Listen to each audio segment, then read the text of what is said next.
Your mind cries for comfort and convenience, yet your body didn't get the memo that these would derail your health. Think about your morning.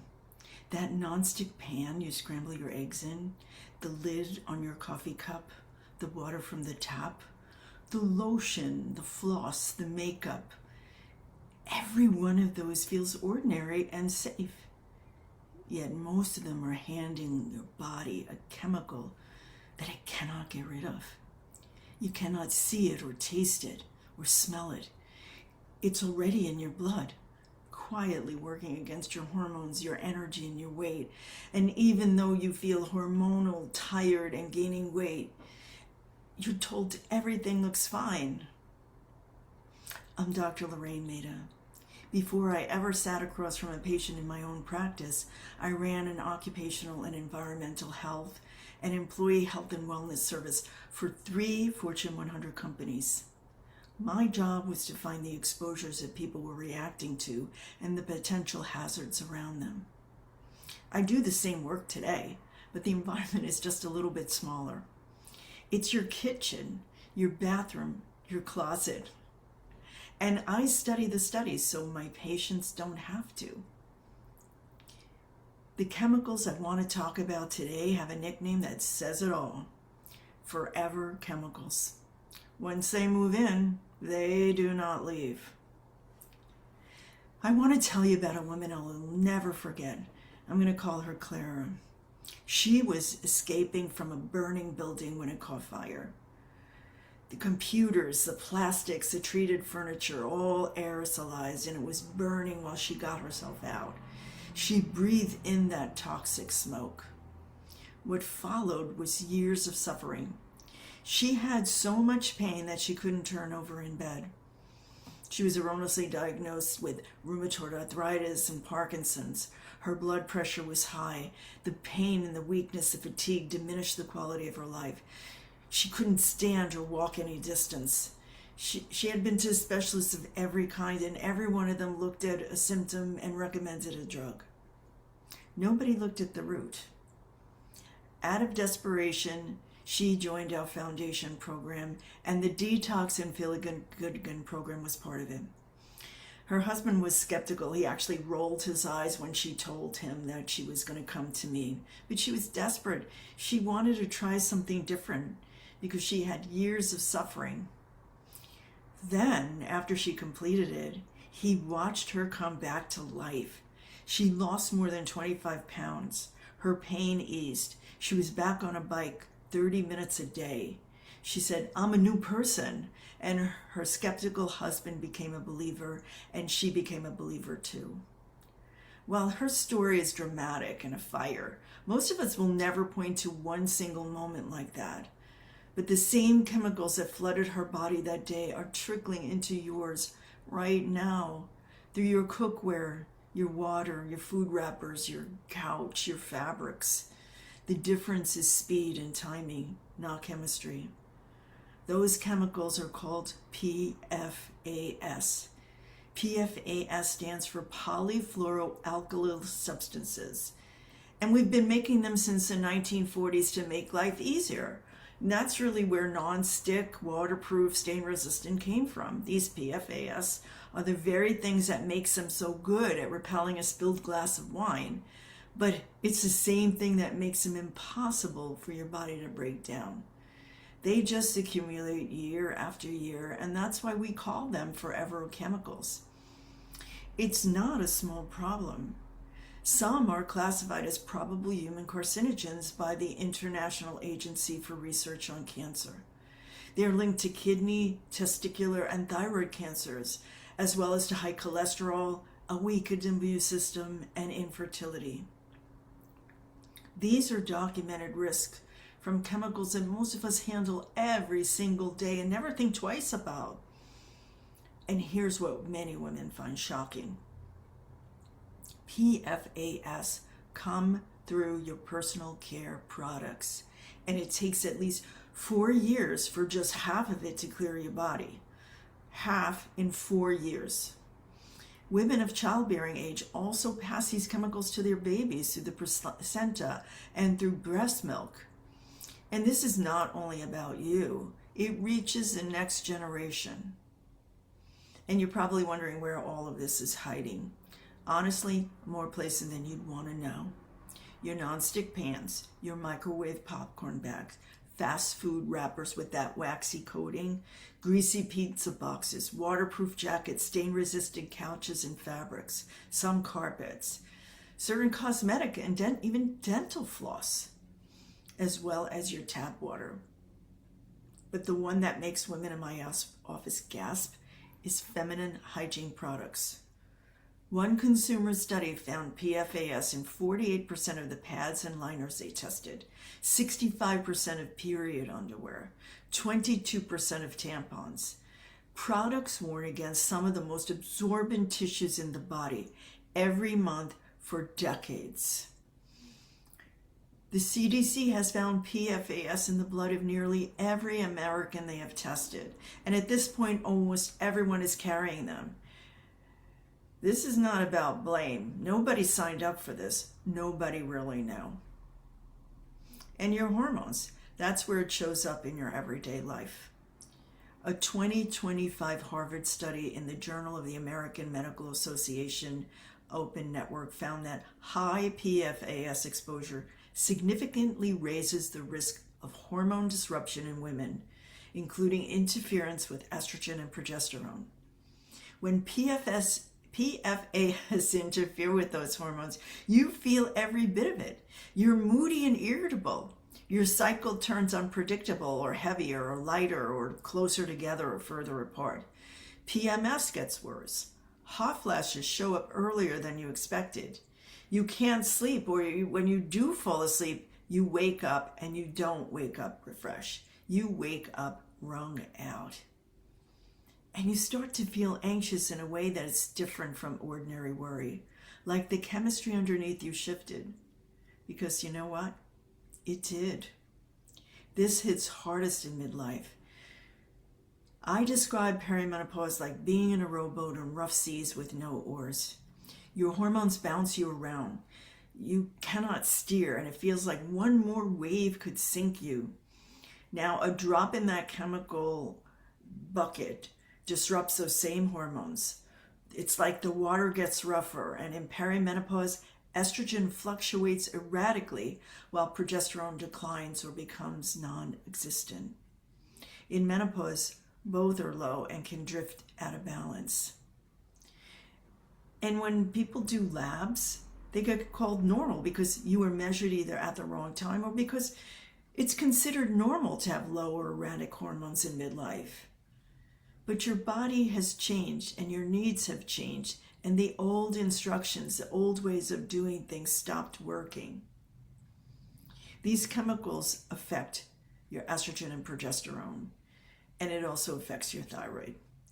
The thyroid is the master hormone for your metabolism, your temperature, your mental clarity. And when PFAS interfere with that dial, everything downstream slows down. For years, studies looked at only one PFAS at a time. And that's not how things happen in real life. We carry a mixture of them. And in 2023, a study in environmental health perspective was the first to look at what that mixture does. That's the way that people are actually exposed. The disruption to fat metabolism, amino acid metabolism, and thyroid function was measurably worse for the combination than for any single chemical alone. And what happens when your thyroid is disrupted? You feel cold when nobody else does. Your hair thins, the loss of eyebrows at the edges. Your metabolism drags, you gain weight, brain fog rolls in. Yet sometimes your labs come back completely normal, and this is why I don't trust a single TSH alone. I want a full thyroid panel because there is more to thyroid than just TSH. Free T3, free T4, thyroid antibodies, and reverse T3 can give you the whole picture. TSH can look perfectly fine when the real story is buried underneath it. Only looking at one hormone or one lab value is just not enough to get a complete picture. Think of your symptoms like a check engine light. They're alerting you to look deeper, not to cover things up or not to call things normal. You need to check things out. And the thing that women complain of the most is their weight. A Harvard study in PLOS medicine followed people through a weight loss diet. The women with the highest PFAS levels regained roughly 3.7 to 4.8 pounds more than women with lower levels. Women have more fat. PFAS loves fat. And women carry more fat tissue than men. The chemicals that push your body to gain settle into the very tissue that holds the weight on. And if you've been doing everything right and your weight will not move, it's not a willpower problem. It's a chemistry problem. Weight loss at this stage has the energy of trying to wrestle a bone from a hungry dog. Your body does not want to release this fat because it knows it's going to release the toxins along with it that are going to disrupt things further. PFAS actually talks your body into storing fat. They flip on a receptor called PPAR gamma. That receptor tells your body to make more fat cells and to plump up the ones you already have. It doesn't care what's on your plate because the order or the signal is coming from the chemical, not from the food on your plate. PFAS also scrambles the signals from leptin and ghrelin. These are the hormones that signal fullness and hunger signals. So the message that says you're satisfied and you can stop never quite arrives. The new fat then holds more toxins, which disrupts more hormones, which makes the whole thing harder.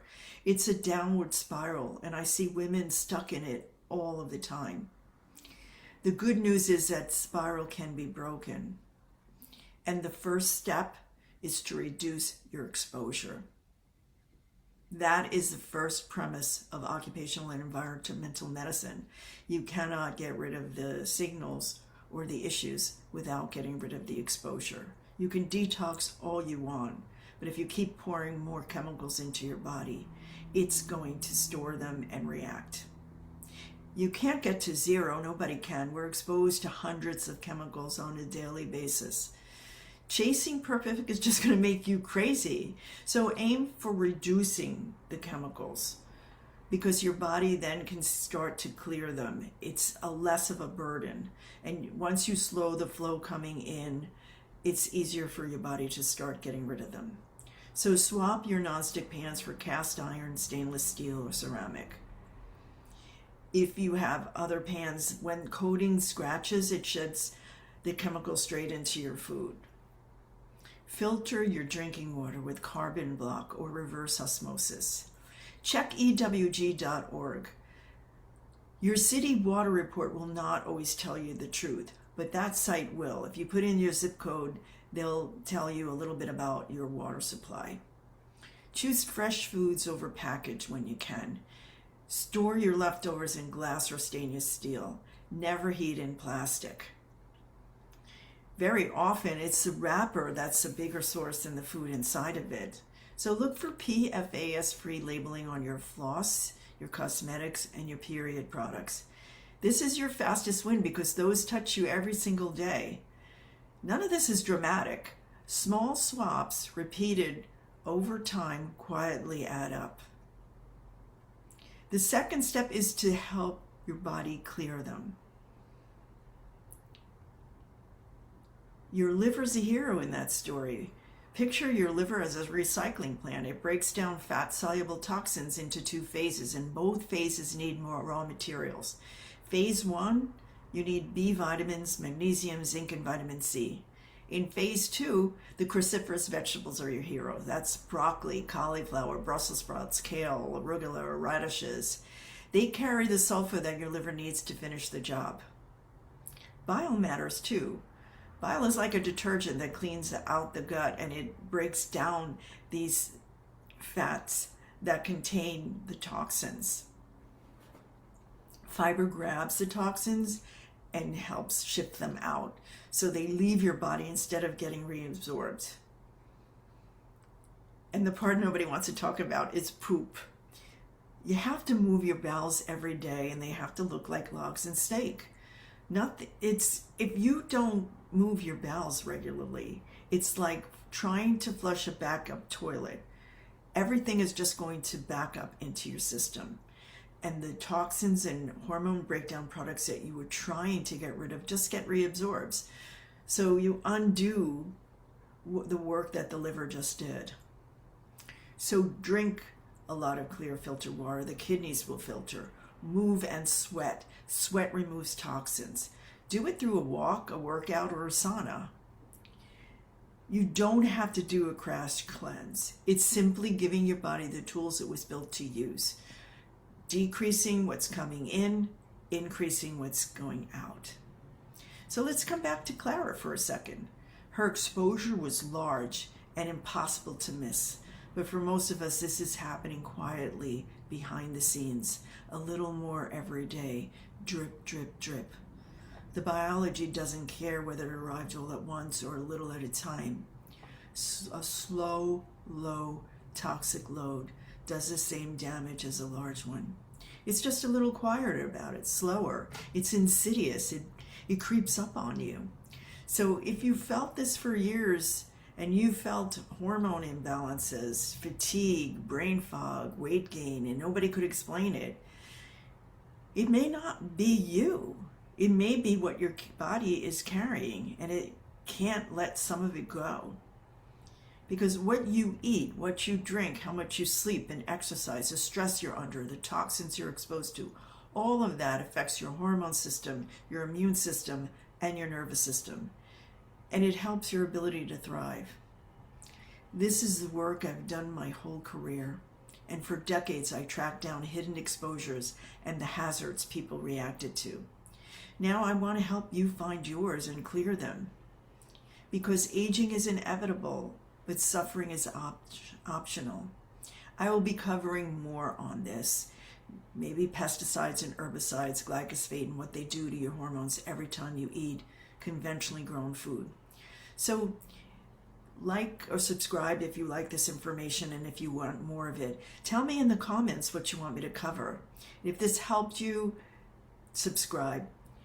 Let me know what it is that you need to support your body and to support your mind and your weight and your mood and your hormones. Our Detox and Feel Good Again program is a one-on-one program that has transformed many people's lives. If it's something that you're considering, the link is in the comments. I want to help you feel good again. Bye for now.